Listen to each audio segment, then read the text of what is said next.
All right, everybody. I think we're good to go. Good evening and welcome to this very important conversation this evening on domestic violence. Um, and I'm so thrilled to have our special guest who I'll introduce shortly, and members of my community and beyond who are tuning in to learn more about this uh, exploding crisis, especially in the light of the pandemic. I know you'll all be able to speak to the crisis and how each of you in your day-to-day work handle handle this in your jobs, and you handle it so well. So we're really lucky to have you as resources in the community across the state. As legislators, we really value and appreciate all that you do. Thankfully, last year we passed Jennifer's Law, in named for Jennifer Doulos and Jennifer Magnano, and we're going to talk more about that this evening. And now each of you are involved in crafting that really important legislation. It does a few 30,000-foot points. It does there's many things, but it revises the legal definition of domestic violence abuse in a civil lawsuit to include coercive control, often a non-physical form of abuse. And it revises the dissolution of the marriage statute to include domestic violence as a factor. Unfortunately, the legal system has often been manipulated by perpetrators, and another tactic to harm the adult victim and is to involve the child victims. And the bill also revised the child custody statute to elevate domestic violence to become a primary factor to be adjudicated first, and to make electronic applications for restraining orders available as a permanent option. So the law passed in October, and so I'll be eager to talk to folks about how it's been implemented, how has been your experience been now with the law? Do we need to address it now that we're in a new session? Are there tweaks necessary? I want folks to understand the law, but I also welcome all of your input on the issue in general. And I'm thrilled to have Mary Jane Foster. I just got my invitation to the gala. Looking forward to live and in person, a real gala of Interval House. Your incredible leadership is so appreciated. Thank you. And Rhonda, delighted to have you from the Connecticut Coalition Against Domestic Violence, to end domestic violence, excuse me. You're a great resource for so many, and so grateful to have you this evening on the panel. And of course, Simsbury's own Tracy Dunn from the Simsbury Police Department. Now, in what year are you, Tracy? I will have 21 years this year. Wow. You're 26 or 30. You're 30. Yep. So I thought I'd give each of you, starting with Mary Jane, an opportunity to introduce yourself and talk about what you do in your agency. And at the end of this forum, of course, we'll welcome input from guests who signed on via Facebook. Alrighty. Thank you, John. I thank you for the forum that you have given all of us to talk about this issue. It's it's ripe and it's raw in the town of Simsbury as we speak. But first I want to tell you a little bit about Interval House. One of the things that happens to us who are in the business is that we assume everybody knows who we are and what we do. And of course, that's not the case. Interval House is 45 years strong this year. We are the largest domestic violence agency in Connecticut because we serve the largest geographic area. It encompasses Hartford and the 23 surrounding towns and cities. And it's incredibly diverse. It goes all the way from Granby and Canton down to Marlborough, up to Ellington and Bolton. It has urban areas like Manchester, East Hartford, Hartford, and then the suburban areas like Simsbury and Avon and Farmington, Glastonbury. Manchester, it's an incredibly diverse geography, diverse population, and socioeconomic. So to say that we see it all would not be an overstatement. We're also the largest because we deal with the largest number of victims and survivors year in and year out. Prior to the pandemic, we were working with about 5,500 victims and survivors. In each of the last 2 years, those numbers have jumped by 1,000. So in each of the last 2 years, we've worked with 6,500 victims and survivors, and it is the same staff. We have a staff of 36, 31 of whom are direct service providers. So 31 of my incredible advocates are working with 1,000 more victims and survivors every year. To say that, I have to say that it has been stressful. It's been difficult. I'm incredibly proud of the work they do. I am proud to be able to support the work that they do. Most people don't really know what a domestic violence agency does. Really quickly, we all have in common, there are 18 agencies. Stop and think about this.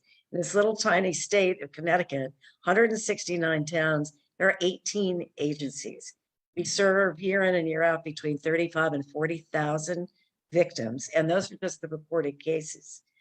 So we all have in common the very core services, which is the 24-hour hotline. And I always want people to hear that a hotline is not just for crisis. A hotline is a place where you can go for confidential information. It's free, it's confidential, legally confidential. And it's where so many people call to say, I don't understand what's happening to me. Why is this happening? What do I do about it? What should I be looking for? What are the ways you can help me? So the hotline is really a critical portal for people who are experiencing some kind of abuse. We also, of course, have a 25-bed safe house where we take in women and children only. So we work with about 20% men, and we work with them and have resources to keep them in safe shelter as well. We have the largest court advocacy program in the state. I'm incredibly proud of the work that we do in the Hartford Criminal Court, the Hartford Civil Court, the Superior Court, and in Manchester. Those are our three primary courts that we serve. Hartford is the highest number of DV cases in the state. Bridgeport is 2, Manchester is 3. So our court advocates are incredibly busy. And then we also have a community education program, and we reach, depending on the year, not counting these last 2 years, we typically reach between 12 and 15,000 people in educating them in prevention and awareness of what the issue is. We also have advocates and case managers to help our victims and survivors navigate the resources that are out there for them. So it's really, really important that people know what we do. It's important for everyone to know that in this time of COVID, we're here, we're open, we haven't missed a beat, we will always be here. In terms of Simsbury, the numbers and the numbers are different for Interval House than they are for the Simsbury Police, because not all victims go through the police. Some of them come directly to us. But year in and year out, it's averaged about 22. In the last year, it was 28. But what's really staggering, I want to get this number right, what's really staggering, and this is something we're seeing across all of our services, is an increase in the intensity of services and time that we spend with each victim. So last year, we worked with 26 women and 2 men from Simsbury. We had a total of 109 contacts. That's, we don't just talk to somebody once, versus 65 contacts. So that's an increase of almost 70%. And we see that intensity across the board with the victims that we work with. The good news is that the numbers are not continuing to rise at the rate that they have before, but the bad news is they're not declining either. So we are still on track for another 6,500 victim and survivor year. What our advocates are telling us, and really this is across the state, is also the intensity of violence has increased. We are seeing much more dangerous threats. We are seeing more strangulations. We are seeing more stalking, strangulation and stalking being the two leading indicators of future homicide. So we are still in an incredibly dangerous and frightening time. Isolation is the perfect construct for an abuser, to isolate a victim, to be able to remove a victim from work, the grocery store, houses of faith, take your pick, means that you can further better control him or her. And then from there, the cycle is, of course, downward. So we're not seeing a let up in that, but we are here, and we have resources, and we will respond always as best we can. Now, I'm going to make sure folks know your hotline number is 888-774-2900. Right. We'll also put up your email, your website address too before we close out, so folks have that. And this is a perfect segue, is how you interact with Rhonda at the coalition. So Rhonda, I'm going to turn to you and talk about yourself personally and the organization and how you guys kind of intersect, because I learned a lot when I talked to Mary Jane last time. I don't think folks understand the interconnections and how it's all set up throughout the state. So welcome. So I am, I came over to CCADV in the middle of the pandemic. I have practiced family law for 25 years in Hartford County before coming over here. And I came over here as one of the two directors of legal advocacy, and I focus primarily on the civil aspect of it, and the other director focuses on the criminal. We are a coalition with 18, as Mary Jane said, 18 member programs, and we provide technical assistance, training. The hotline, the staff is actually housed in our building for CT Safe Connect, which provides, as Mary Jane said, 24/7, 365, a variety of languages, as well as language line capabilities for translation. We run a number of programs, including everything from monitoring the housing, as well as the community advocates, the criminal advocates, the civil advocates, the shelter advocates, the program advocates. I think there's over 460 advocates statewide that fall within those 18 programs. We have a pro bono restraining order project and a number of initiatives on the civil side, as well as the oversight, for lack of a better term, of the criminal advocates, and provide a number of services, except for direct services. We do not provide direct services to victims, but we do provide those services to the agencies. In fact, Mary Jane and I have been working through advocates on a number of issues just this last week alone, unfortunately, which requires the communication in those lines are open for all of us. We have, I don't know if you want me to go into the segment on the coercive control and what we're doing and what we've done about it, or if you want to finish the introductions first.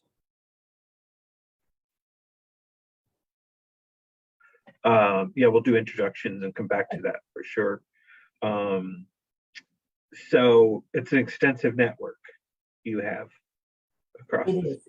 The 18 member programs, including, I don't know of a service other than the direct legal services, which is what a lot of victims need the most, which is what we don't have either as an agency or as organizations, or pro bono attorneys or legal staff to assist victims. But other than that, I think almost every one of their needs can be met through a lot of hard work of program members and advocates.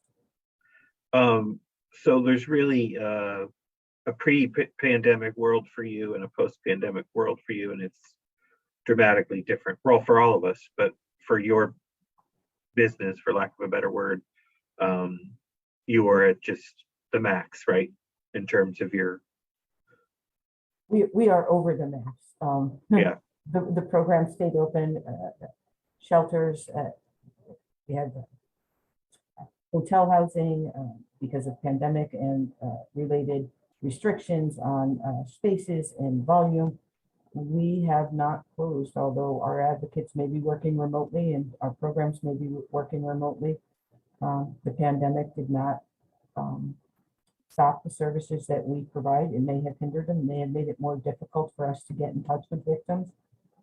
But the flip side of that is, unfortunately, victims also had a much more difficult time. They were locked down with abusers. They were in situations where they were not able to obtain services. And some of those services were not available to them. Children were home. There were a number of escalating factors. And we'll have to say that the programs, all of our programs, did a terrific job in managing that through a very difficult time that still continues. You know, some weeks we're remote, some weeks we're in the office, depends on where we go. But, you know, criminal court has been open for the most of the time. Priority ones have been open for a significant amount of time. And our advocates were in there servicing victims. Rhonda, where were you before the coalition? I was in private practice primarily representing children. I did nothing but family law for 25 years in Hartford County. Wow, impressive. Thank you. And of course, Simsbury's homegrown. Tracy Dunn. Tracy, we're so lucky to have you on the force. Simsbury PD is such a great community asset, and we really appreciate all your work and you participating tonight. I should invite you to tell folks about your experience, particularly on domestic violence, and tell us a little bit about yourself. Well, I've been a police officer for almost 21 years. I started out in the patrol unit, and I've worked through different assignments. I've been in the school resource officer position, worked with community services, bike patrol. I've worked doing the rape aggression defense classes, and my current assignment is accreditation and training, which is why I'm involved with policies, procedures, and domestic violence. Over the span of my career, I've seen the domestic violence laws change tremendously for the better, but obviously they can always get improved as we go along. But my job now as a domestic violence instructor is to make sure that we have policy review, we have training annually, we have the detective unit and myself, we actually go over and review all the domestic violence cases that come in. And as Mary Jane said, we've seen an increase in domestic violence cases, whether they reach out to the Interval House and the advocates or not. Some of them do, some of them don't. But the influx, just a roundabout over the course of 2020-21 during the main part of the pandemic, we had around 86 reported cases. And as you also said, that they're escalating. The violence is escalating. It's very frustrating when we know that there's a lot going on and some people don't want to speak with us. Law enforcement right now in general, it's very frustrating that people don't want to have a relationship with us and don't want to trust us, but that's something that we have to work on a different front. I started working with CCADV, I would say almost maybe 10 years ago. That's where we started our training. CCADV has had incredible training for police officers, trained the training classes. The LAP was brought in, became an instructor for that. We currently use the LAP, Legality Assessments. Interval House has been integral for resources for us also. And the more I learn and bring back to the table is great for our guys on the road. John, as you've seen, we've had an influx of new officers, many new younger officers. So our generations are a little different, but trying to get them on board and everybody on the same page. They've been very open to that, which has been great. You referenced, excuse me, you referenced LAP. Can you tell me what LAP is and folks at home?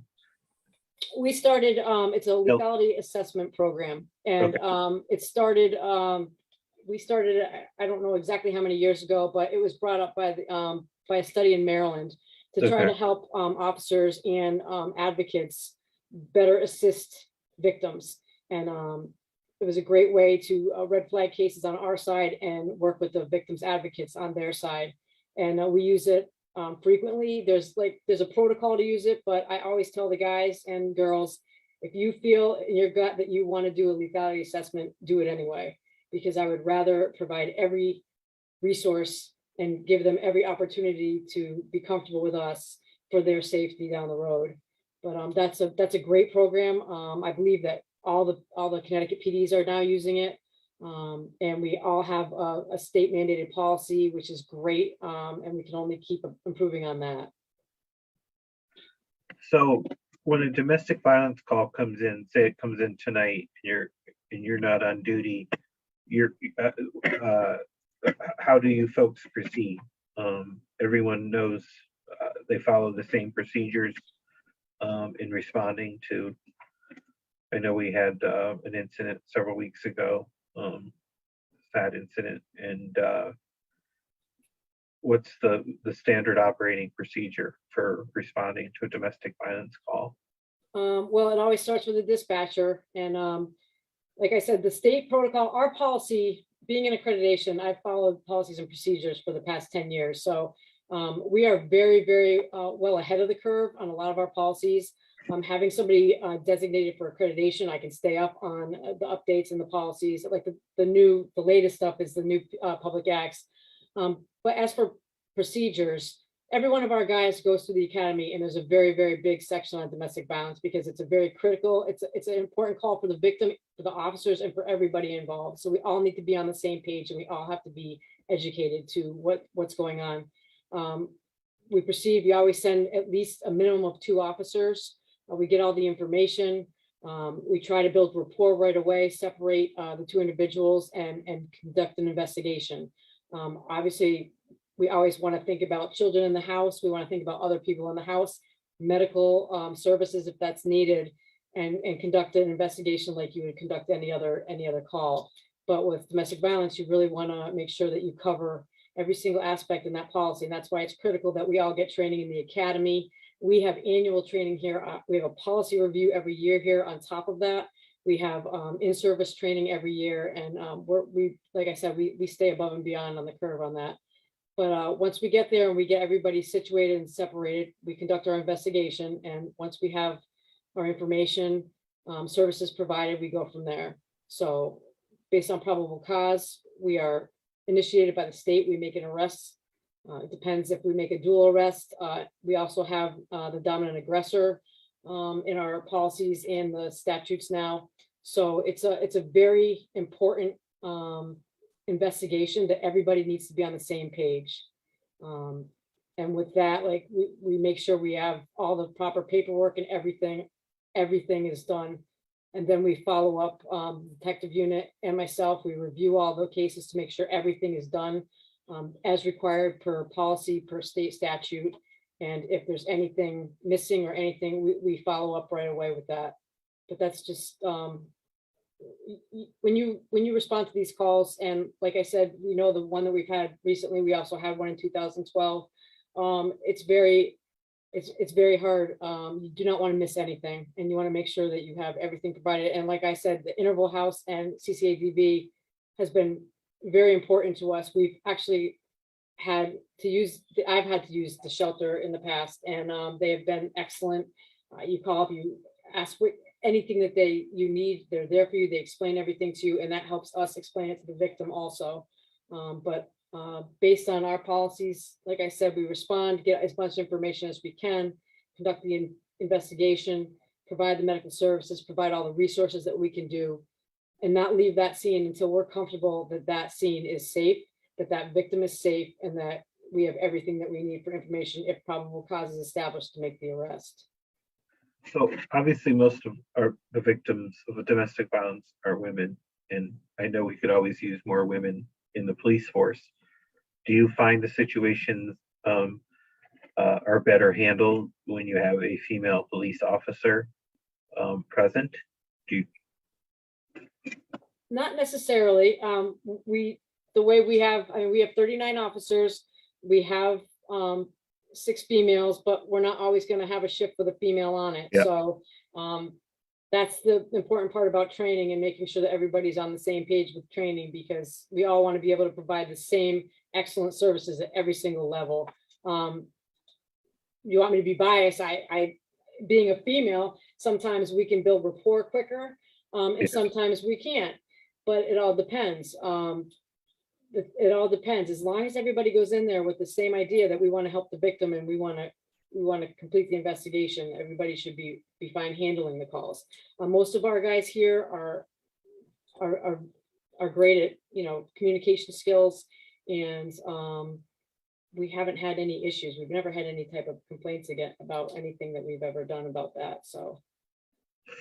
and has the legislature been helpful in progressing over the years to you for specifically related to domestic violence?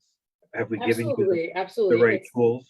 It's I mean, there's always going to be loopholes in the system, unfortunately, and just don't watch the news. But I feel that the legislation has definitely come a long way the last 20 years, and I think it keeps getting better. And I think that if victims are more aware, like this panel right now, if victims are more aware of what's out there and how to access the resources, and all of us work together, because I know that when I reach out to you guys, if I need information on resources and training, you guys are going to provide it. And once I have it, I can push it out to these guys. But it's all about like educating the public, educating the officers, and working together, because that's the only way that this information is going to get out there. We put as much out in the lobby as we can, because again, a lot of people don't want to report this. They don't want the police officers coming in their home or reporting some of this stuff. And it's hard because you want to do everything you can for the victims, but they need to reach out to us.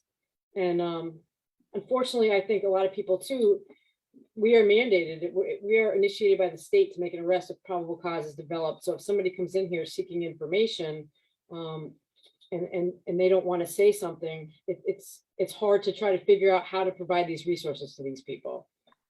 That's where it's kind of a problem. But the more information we can put out there, the more information that's available through CCADV online, people can make their decisions. Unfortunately, I wish there was more we can do for people that are afraid to come forward and discuss their problems, but that's something that I can't do for another person. It's their responsibility to reach out at times. So we have a question for you, Tracy. How do you loop in social services on any of these, on any of your calls? Does a social worker get involved either during or after the event? Well, actually, we are in the preliminary stages of having a social worker assigned, I believe, to social services, which would in effect, I was talking to the chief about it today. I think it would be an excellent idea. We provide the numbers to social services, but again, like this is all great to talk to right now, because if we can figure out ways to even streamline it and get resources quicker, even wider, that would be great. But right now, we don't have a social worker attached to the police department. We provide social services numbers. We give out the office, the victims' rights cards. We try to provide them with CCADV, safety planning. That's all the stuff we go through. And that's where, as I said, having more resource lists available through social services with a social worker might even help better, because they would have the different knowledge that we don't have as officers. The social workers would have more access to working with caseworkers and other things that they might need, whereas I don't, and the police officers on the road don't. But communication like this is how we can figure out how to make things even better. Thank you.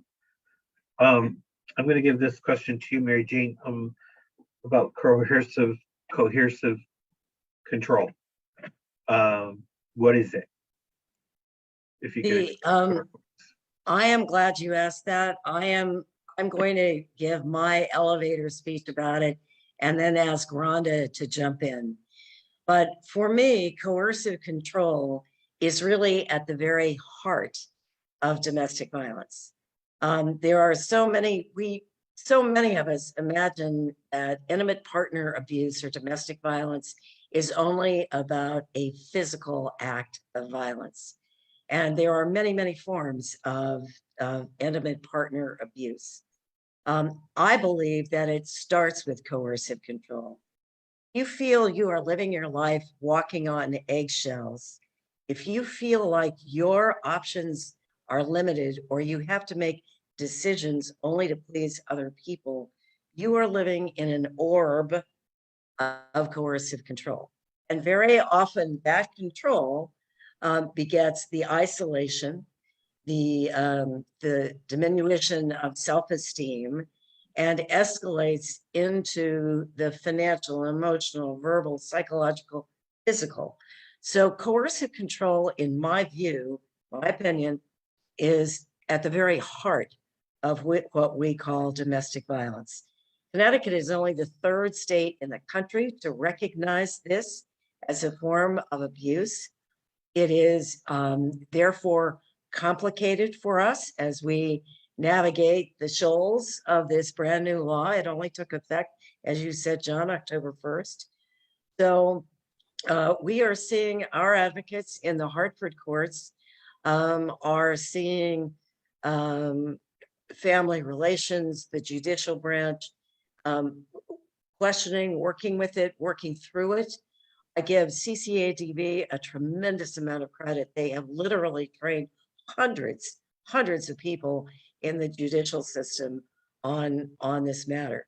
But for how it works in terms of an overview, Rhonda really has more direct experience with that, and I would defer to her.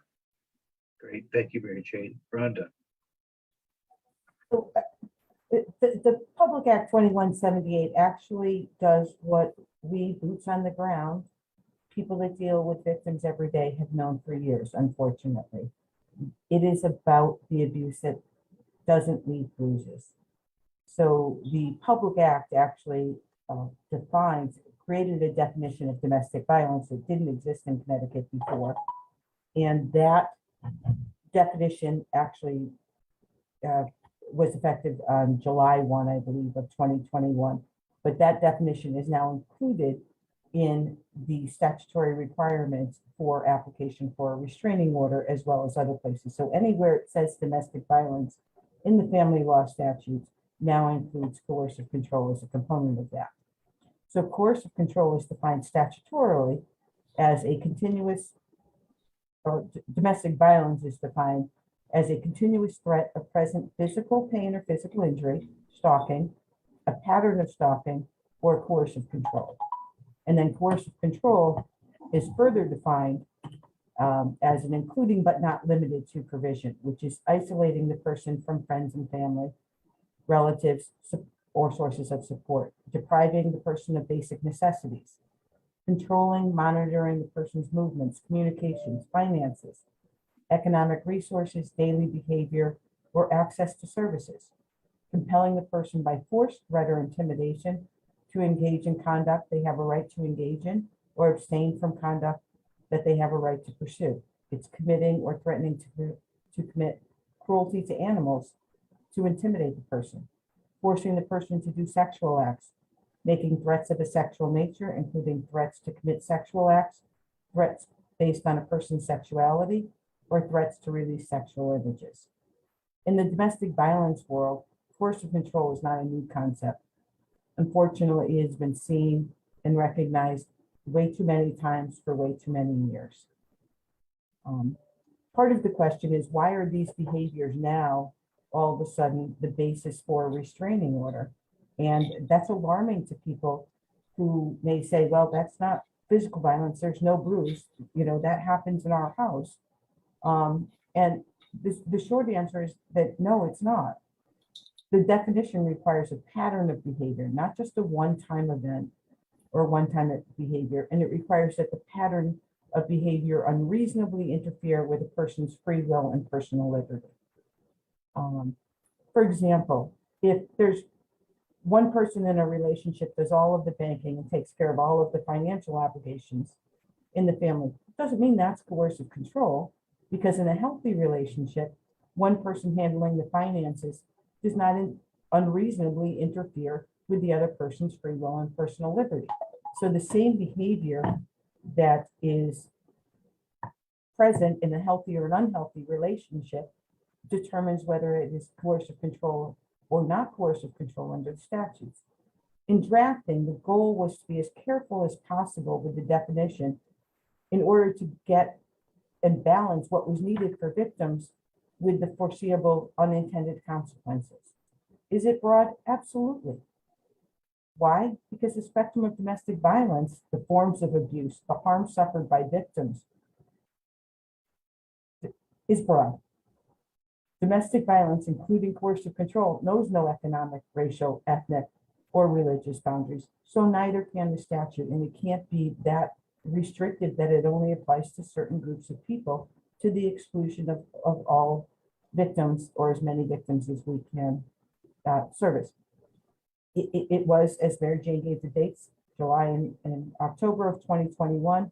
We are doing and seeking feedback from advocates, from victims, from stakeholders. Most of that is anecdotal at this point. It's only a couple of months in, and there are no numbers. The court can't track whether the judge granted a restraining order on coercive control or physical abuse, or coercive control and physical abuse. So most of that information is always going to be anecdotal. And we hope as we go through and we learn more about what is happening out there, we'll learn whether some tweaks need to be made in future sessions, legislative sessions or not. The other part of it is training. And we, as Mary Jane said, we are training as many people and as many agencies and disciplines as we can.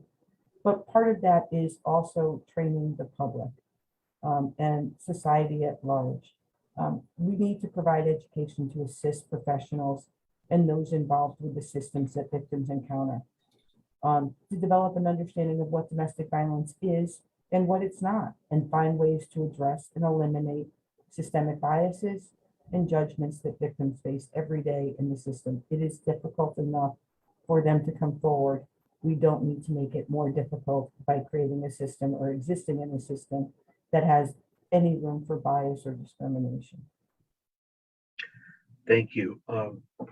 A question came in for you, Tracy, relative to that topic of coercive control. What is the police department doing about coercive control? Are you handling that, or only handling physical abuse? That's the question. Well, based on state statute for the police aspect of it, family violence is still an incident resulting in the physical harm, bodily injury, or assault, an act of threat and violence that constitutes fear of imminent physical harm, bodily injury, or assault, including and not limited to the stalking or the pattern of threatening between family or household members. So we still have to take every case, break down the statute and go that route. With coercive control right now, it's still very new for us in the police department. We're still trying to come up with all the training and get everybody trained on that. But the coercive control more relates to the restraining order. It's for the language for a restraining order. We do not issue restraining orders. That is under the court jurisdiction. However, we will help. I mean, obviously, every case that comes in here, we're going to document, we're going to do a report. If somebody wants to come in and ask, when they come in to ask us about a restraining order, a detective or us will sit down with them and go through the restraining order process.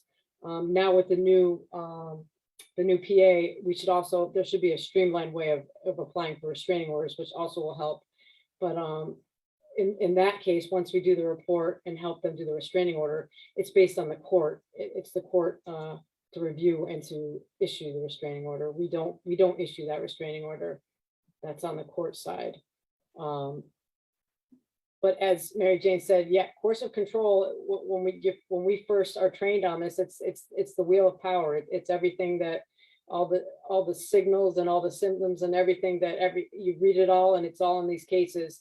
I'm very glad that they included that in that. our problem now is that GA 13 is closed. So all of our stuff is going to GA 14, and we've had domestic cases sit there. And I know that GA 14 is frustrated because they have all of GA 13's stuff. So we really need to get that. I wish they'd reopen GA 13 because we are just a little pebble in the GA 14's section. And that's kind of frustrating, especially when it comes to domestic violence or these burglary or any of these big cases that we're trying to get through warrants and stuff. Tracy, could you identify the geographic locations of those two? Oh, I'm courts sorry. for people who are listening? GA 13 is the Enfield court system that a bunch of us go to, which would be Simsbury, Suffield, Enfield, Granby, and I forgot Windsor Locks. When GA 13 closed due to COVID, they have not reopened in 2 years. So all of those PDs, like there's 7 of them, they all go to GA 14 now, which covers like Hartford, East Hartford, all that. So their call volume grew substantially. And I know that it's definitely affected some of our, our cases. And I'm sure that other PDs that are in the GA 13 would agree. So that's tough. But when it comes to the course of control part of this, we're more than willing to sit down and talk to people. We're more than willing to help people apply for restraining orders.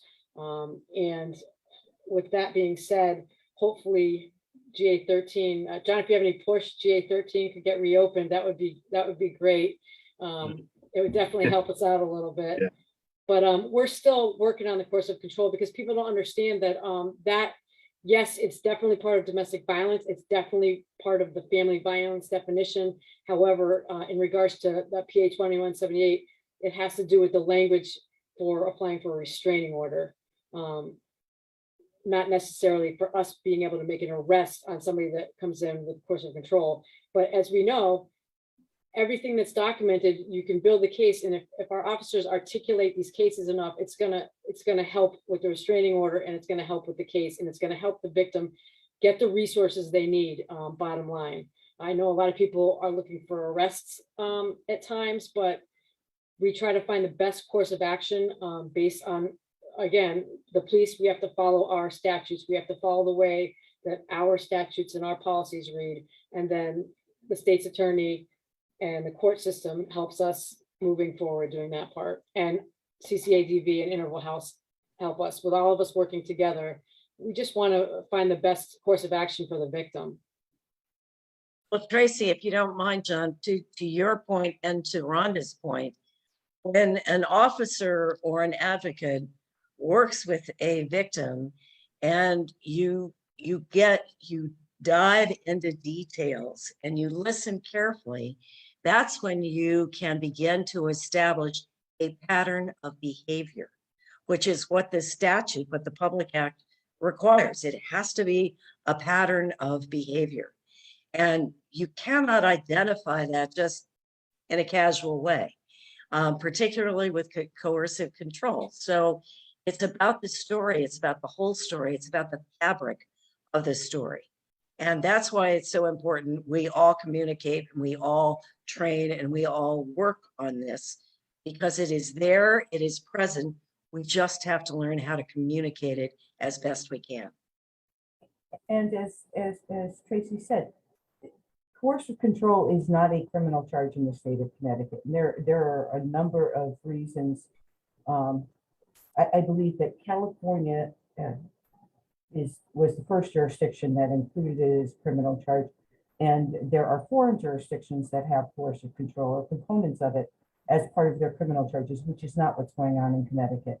And there are there is a lot of controversy on that, particularly as it relates to whether victims actually are benefited by having it as a criminal charge for a variety of reasons, whether it's indigenous people, whether it's systemic racism, which is whether it's perceived inability if somebody is arrested, whether they can still financially support the person, particularly in Connecticut, who has child support laws that say child support is $0 while the person's incarcerated if it's modified. So there's a big difference between what a police department can do on the criminal side, because it is not a criminal statute, and what the victim, through the use of a program, can do on the civil side by trying to obtain a restraining order, and how that works with things like the lock change and the request for orders of temporary maintenance.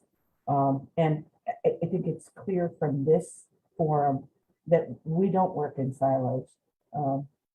You know, when Tracy says CCADD, she really means we have a fabulous director of law enforcement over here, Dan Cargill. And, you know, everybody works with everybody, and that's what helps the victims. And as long as we continue to do that, including legislators, then we can continue to progress. Let's segue to Jennifer's Law, what it does and what your involvement was in the crafting of that legislation. Mary Jane, we'll start with you. Well, I again want to defer to Rhonda, because the coalition has really been the catalyst. They were the, in some respects, the convener, and they certainly were the masterful negotiators, bringing everybody to the table and creating the best possible bill we could get. And I will say, it was not an easy process. It was truly a making sausage kind of process. Sure. And we all wanted to be sure that we didn't create a law that had unintended consequences and brought more harm to victims. From our advocates' perspectives, they wanted to make sure that this would not be another tool an abuser uses in a divorce or visitation or custody case against the victim. And so the beauty of this public act, which is more popularly known as Jennifer's Law, but it really is about so many victims and so many issues that need addressing. The beauty of this is that we teased it out, we argued about it, we looked at best practices, we just chewed on it for a long, long time. I give the CCADD all the credit in the world and the legislature for its patience in getting this through, because it really looked like it was going to be so hard to do that we couldn't do it. And in fact, we did. But I want to turn it over to Sure. Rhonda, because it really, CCADV was the crux of this.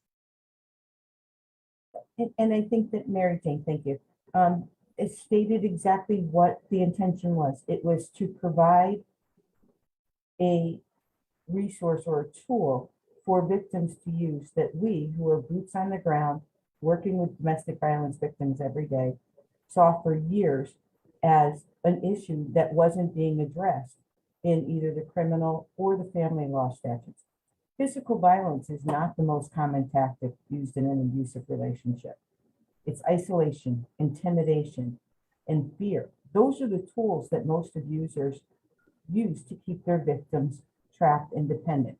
It's the threats of losing custody, of being homeless and unable to financially support yourself or your kids.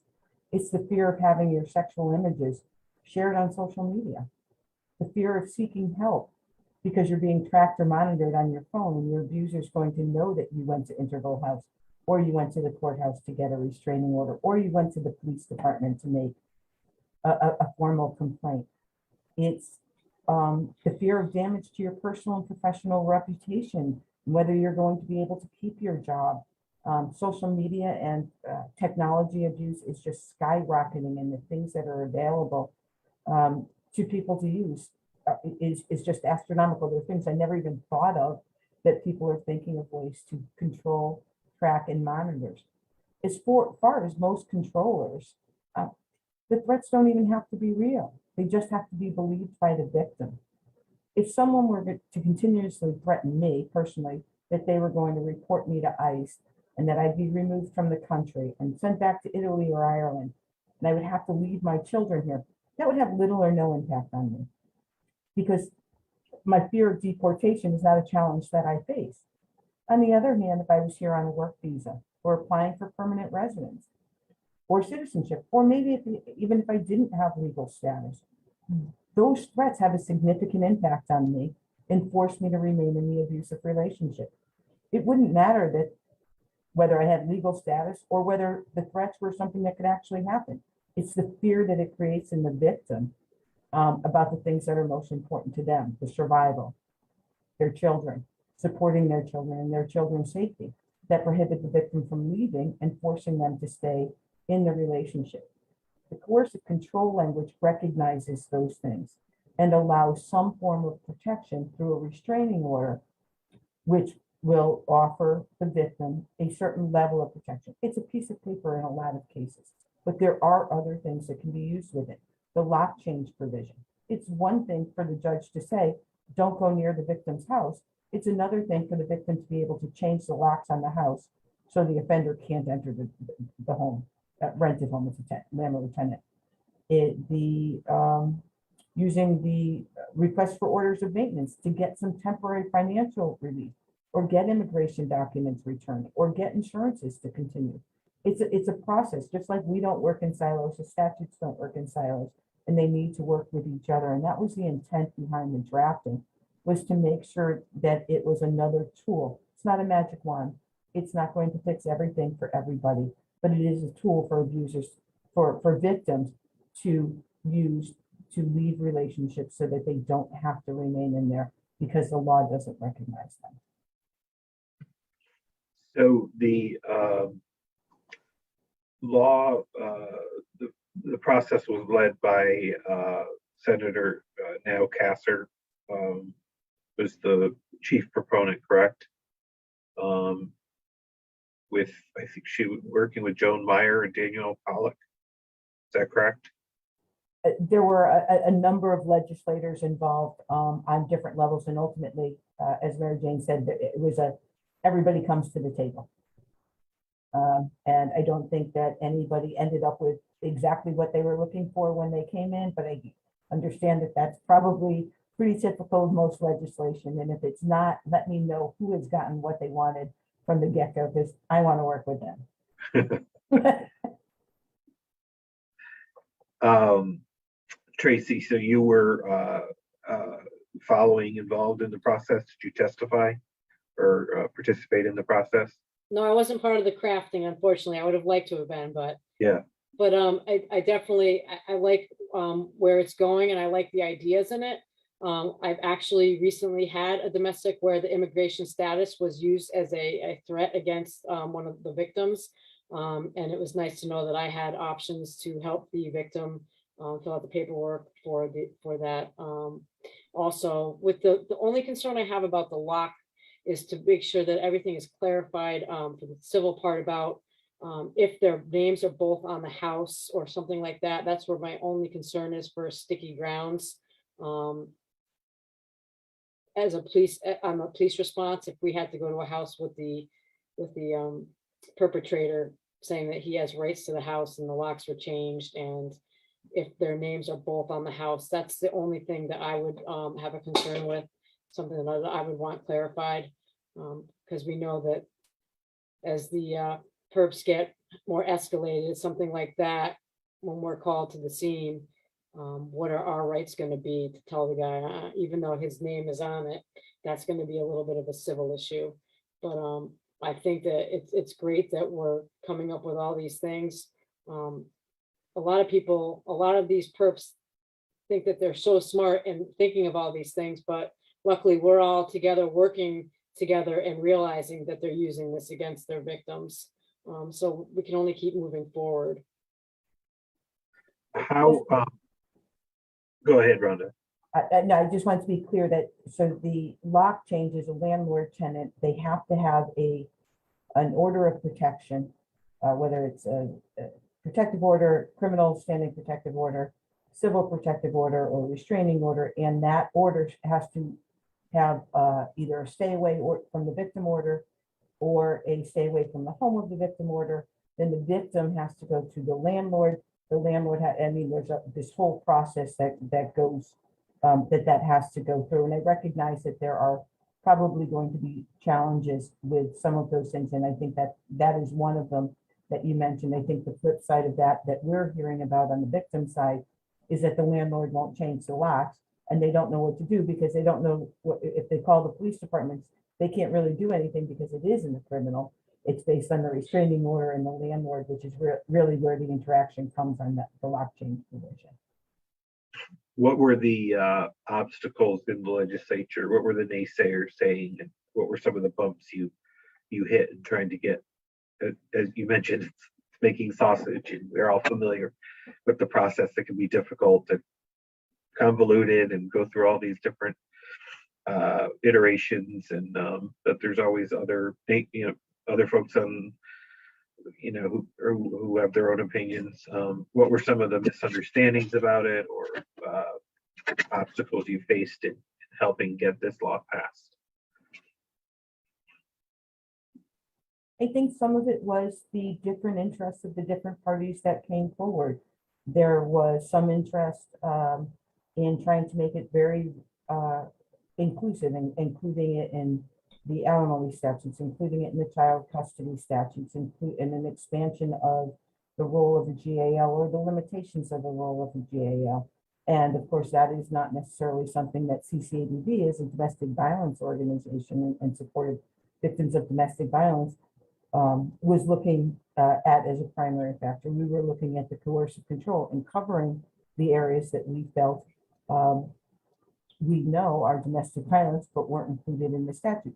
The restraining order statute used to read a threat of imminent, or a threat of present threat of physical harm, stalking and threatening.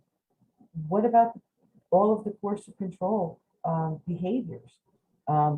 Those weren't even recognized. Getting them recognized is, in my mind, step one. Whether there's a step 2, 3, or 4 depends on how well this really works and whether there are adjustments that need to be made to it. The other change part of it was, defining very specifically what examples of coercive control were. And some of them were very case specific or person specific, whereas the intent was to make it so that it benefited the most number of victims without harming, or by causing harm to the least number of victims. And it is a provision that reads including but not limited to. But those areas are very general. I mean, if somebody were to look at the statutes, it's pretty easy to see what's covered. It's controlling, it's manipulative, it's monitoring, it's following, it's threatening, it's in a lot of ways, it's the criminal charges, it's the sex assaults, it's the physical violence, it's the stalking and threatening that can also be criminal charges. So it's a matter of all of those forces coming together in language that doesn't create a situation where victims can be harmed by the language. For example, there was a situation where, there were cross restraining orders. One party applied for a restraining order because there was a fallout because of finding out that there was an affair in the marriage. Well, they found out there was an affair in the marriage because they put a tracking device on the other party's phone. That's not a situation that it wanted to be, was what it was intended to be covered by coercive control. But those behaviors under the definition qualify for both people. So it's what can be used by a victim to offer them protection without being allowed to be used as a sword by the offender. So is Connecticut really a leader with this law compared to other states? Are we California and Hawaii would be the only two states that would disagree with the assessment that we're the leader. They are the leader, but we are miles ahead of the 47 other states that are now seriously considering it. In fact, there is the Battered Women's Justice Project released a brief in November of 2021 on the various components of coercive control and codifying it in criminal and civil statutes. It's a quick read. It's like 6 pages, but it's very informative about what victims are saying about whether it's working in their states or their jurisdictions and why not. I think, John, that, excuse me. Go ahead. Connecticut should be very proud of its history in leading legislation. The way we got there was not admirable. It was the Tracy Thurman case, and she was a seriously physically abused woman in Torrington who kept calling the police, who kept telling the abuser to, to take a walk and tell her to calm down. And eventually he nearly killed her. And what happened was that she sued the police department of Torrington and she won. And that's when police, judicial agencies said, okay, we need to address this. And so there was the Tracy Thurman law. I mean, it still is a leading piece of, it's like a guidepost for others. When it comes to what we call the LAP, the Legality Assessment Program, which is a screening, it's 11 questions that 100% of law enforcement agencies in Connecticut, the first state in the country, agreed to use. It's an objective measure of the danger a victim finds him or herself in. 100%, Connecticut was first on that. We had, as a result of the Tracy Thurman case, we had a law that provided for dual arrests. So an officer in his or her head is thinking, if it's not really clear to me, I have to arrest both. And we had a very high dual arrest case, which of course re-victimizes the victim. So we addressed that. The Connecticut Legislature addressed that just a couple of years ago, giving police officers the latitude to identify the dominant aggressor and giving them the confidence that they were taken off the legal hook, if you will, for that action. So Connecticut has really been progressive and thoughtful in its laws. Can we do better? Can we do more? Of course we can. But I, for one, am very proud of how far we've come and the way in which we've done it. And, I think the legislature should pat itself on the back for their efforts. Thank you. Yeah, and don't judge all police departments based on Torrington. So I wouldn't think of it. I love Simsbury. To jump on that shows that, out of the decades that I've been a police officer, the legislation keeps getting better. And as long as, again, we keep having meetings like this, we need to articulate, our guys need to learn how to report right and get everything down. And now today with Ring cameras and everything else, people have that to give us too. We build the case, we document so that, again, we try to find the best course of action. But we also have to follow our policies and procedures on the criminal side, and then educate them on reaching out to other resources for additional. And like I said, getting the courts on the same page would be fantastic too. We have, before we wrap up, we have a few questions from the chat room here. How does a woman without the finances under coercive control go into a restraining order hearing against highly paid attorneys and expect to be listened to on Jennifer's law? What are the recourses if the restraining order is denied? So I think I'll take this and do a Mary Jane and flip it back to her after I say a couple of words. First of all, there are legal services available to those who qualify financially in the state of Connecticut. They are as over-tapped as many of our programs are. There are more victims than there are lawyers to service them.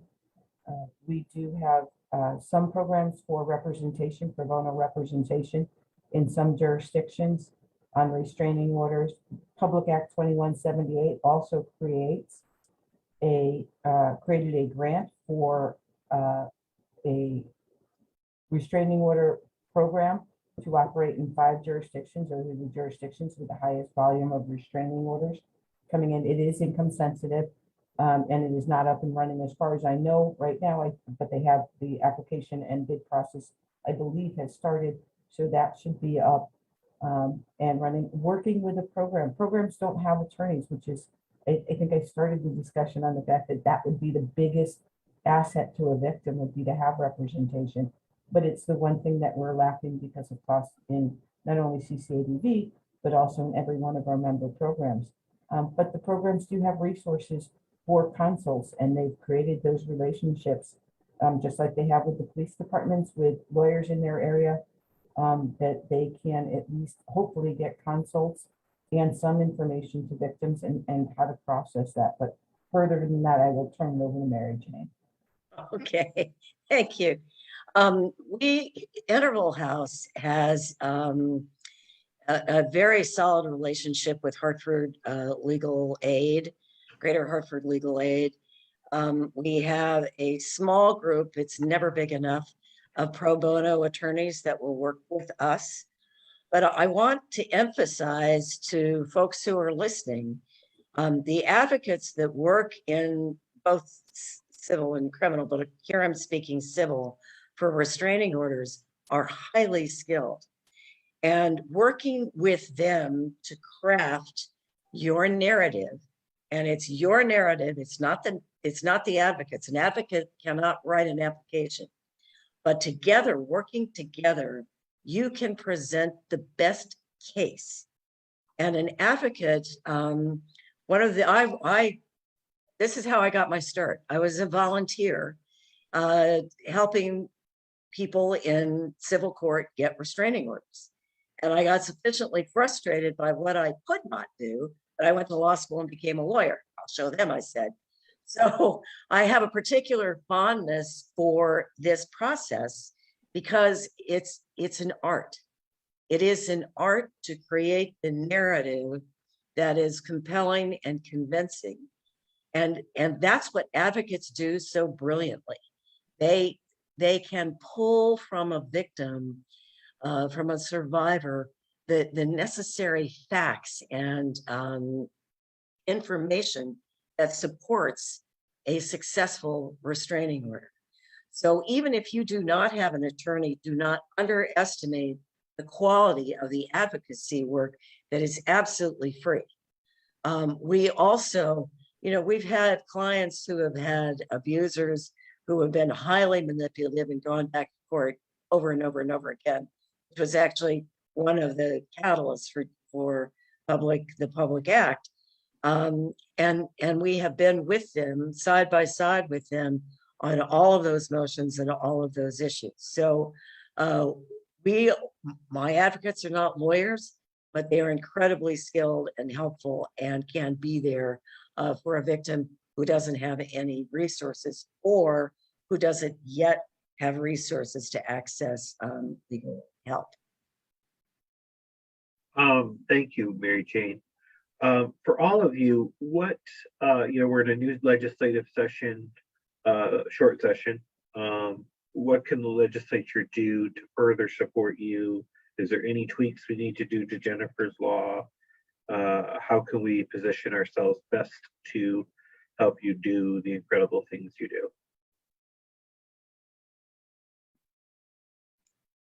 Well, I know that I've had this conversation with you, John, but the federal government erred. I was tempted to say screwed up, but I'll just say erred in diverting the funding for the Victims of Crime Act. Yeah. And they understood that it would create a deficit, but nobody did anything about it until last summer. And a bill was passed, Biden signed it. It was literally called the Fix VOCA Act. Yep. And that's all great news, but it's going to take 2 years for those funds to replenish themselves. And so as a result, we are facing just in the next 2 years until those funds come in, a $7 million gap only in our advocacy service. We're not asking for an increase. We're asking for the state legislature to fill that gap for us. Yep. What would happen if we didn't get that funding? It would virtually shut down or severely diminish our ability to work with victims in the court. They are all funded 80% by those federal funds. So it is critical, absolutely critical, that we get that support from the legislature. And the governor has been supportive of that. We have also asked that the legislature pass a permanent line item in support of a full-time child advocate. If we are going to walk this walk that we talk, we have got to get bigger and better in prevention and intervention, especially with children. And at this point, a child advocate's position only has an $11,000 a year support. So I'm out fundraising all of the time to raise the dollars for a living wage for someone who is working with newly or recurringly traumatized children. And if we don't reach those children, those patterns will repeat. Is a critical ask that we are making of the legislature. I think it's no, it's not 2.9. I think it's 1.4 million. It's not a huge amount of money. And it is so critical to the work that we need to do. My opinion, and it's my opinion only on the Public Act, is I would leave any tweaking of it for another year. Yeah. Let's work it, let it work itself through. Let's understand better what its strengths and maybe challenges are, and then take a look at it prior to the next legislative session. That's my opinion. And I'm sure there are, 17 other opinions out there on it. But my opinion is that it's way too new for us to jump on and tweak. We just need to step back and see how it unfurls. Rhonda, how about you? I would concur with almost everything that Mary Jane said. I think that both the VOCA funding and the gap is it should be the top priority. And I know that there's governor support. I also know that there's legislative support for it, but I also have count me on it. Keep in mind that that's only maintaining the status quo. That doesn't get us the legal services. That doesn't get us the social workers for police departments. That doesn't get us everything that we and victims need. But it is a start. I also think that I come from a background of representing children. There is nothing that would make me ever say that children advocates are not a necessary part of this process, and that we don't have funding for a full-time child advocate in every program is really heart-wrenching, because if we don't work with the children who are victims now, they will either become victims themselves of an adult relationship, or they will become perpetrators in the adult relationship. We all know the statistics. We owe our children more than that. And I agree that with the October 1 date, it's a little hard to decide in the middle of February whether it's working, what's not working. And because, as I said earlier, it's a number that can't be quantified. We can't say how many restraining orders were granted on coercive control, or coercive control alone, or coercive control with the physical violence. There's no way to separate those numbers out. So it's looking at the numbers. Add to that we're still coming out of a pandemic where the numbers are different because of people's access. There's one court that's still closed. There are other advocates that are swallowing loads for different courts. So I think Mary Jane hit every nail on the head on that one. Tracy, how about you? What do you need from your legislator?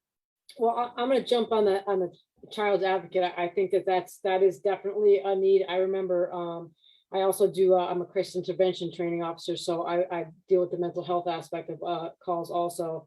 And I know that there was a program that they had a grant for a very short time, that there was a for children, a crisis intervention training for children, where we had resources that we could reach out to and help families that had issues with their children with mental health issues. So throw that in the domestic violence, and I think a child advocate would be an excellent idea, and it would only help families and help moving forward down the line.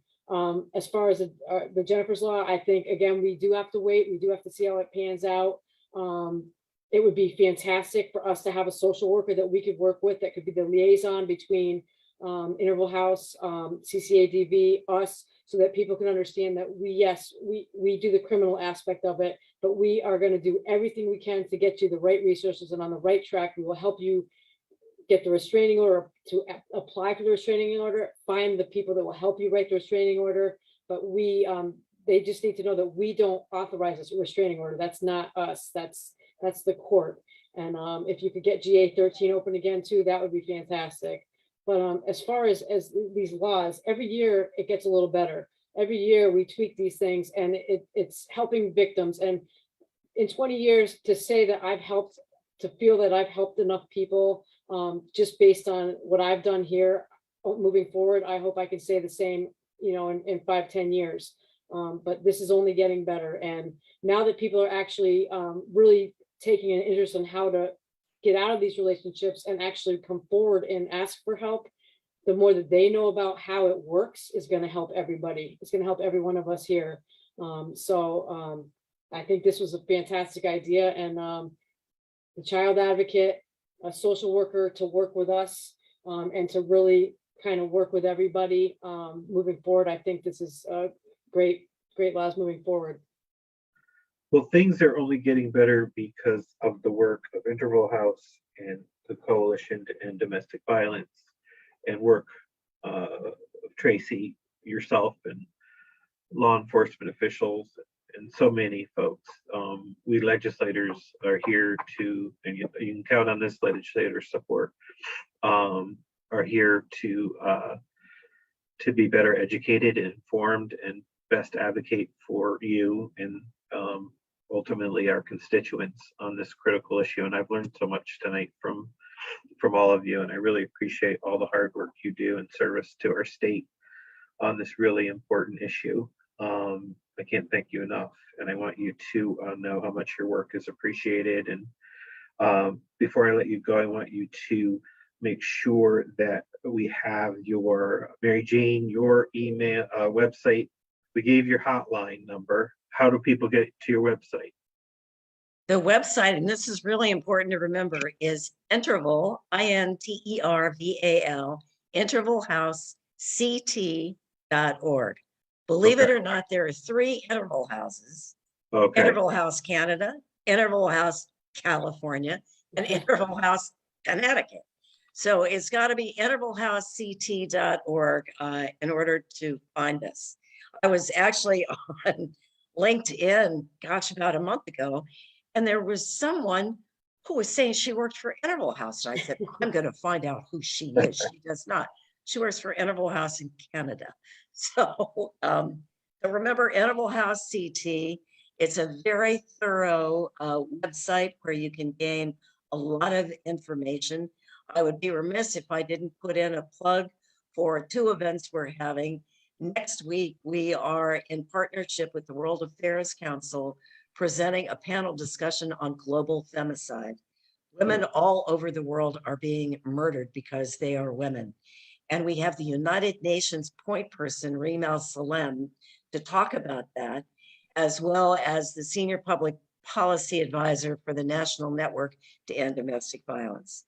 So we're very excited about that. And the end, March 24th, in March, we are bringing to the University of St. Joseph, Stephanie Land, who wrote Made.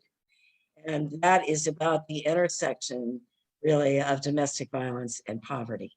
I understand the television series is powerful. I've read the book and it swept me away. So Stephanie Land will be right here in Hartford, Connecticut, March 24th, University of St. Joseph's. And I hope you all will join us or stay tuned and read about it. Thank you, Mary Jane. Rhonda, how do folks reach you, reach your organization, your website, and key number? They can reach the Connecticut Coalition Against Domestic Violence at ccadv.org. Okay. They can reach the 24 hotline, which I know that the number was in there, but the email address is ctsafeconnect.org. That's CTSAFE Connect, CONNECT.org. That is a 24/7, 365, but it also has chat, telephone, text capabilities, and those are the main, and the number for the CT Safe Connect has already been posted. Terrific. And Tracy, how do folks reach out to you at the PD?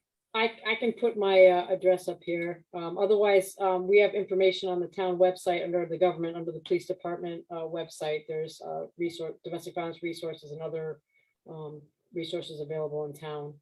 But let me see if I can put up mine's a long one.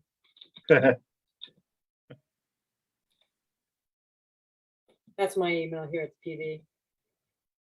Excellent. Well, I'm so grateful to all of you for your time and talent and contributions, and for being with us this evening. And please keep in touch with me and all of my colleagues about what you need and where to be, and we'll be there. And every time I speak with you, I learn more, and that makes me a better legislator and to better inform my constituents about the incredible work you're doing and how important this issue is. So with that, does anyone have any closing comments? Or I just want to say thank you for providing this forum. Thank you. my There pleasure. is nothing like shining a light on the issue to bring forth more resources and more help and erase what is actually, you know, a stigma Yeah. around this issue, the sort of veil of shame around intimate partner abuse. So every time we shine a light on it, every time we talk about it, is a good day and a good time. So thank you. I'd also like to thank you for the opportunity as well as for bringing the ability to educate somebody that might not have known something. Even Sure. if you learned one thing tonight, regardless of what that one thing was, whether it was something Tracy said, I said, you said, or Mary Jane said, that makes for a better society, and that makes for better Yeah. assistance for victims.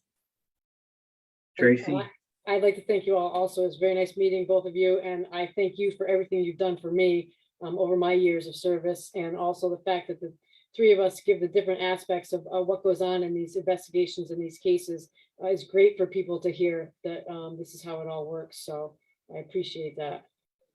Well, many thanks to all of you again, and thank you to our participants. And we'll be in touch and see you all again soon. Have a wonderful evening. Thank you. You too. Thank you. Take care. Thank you.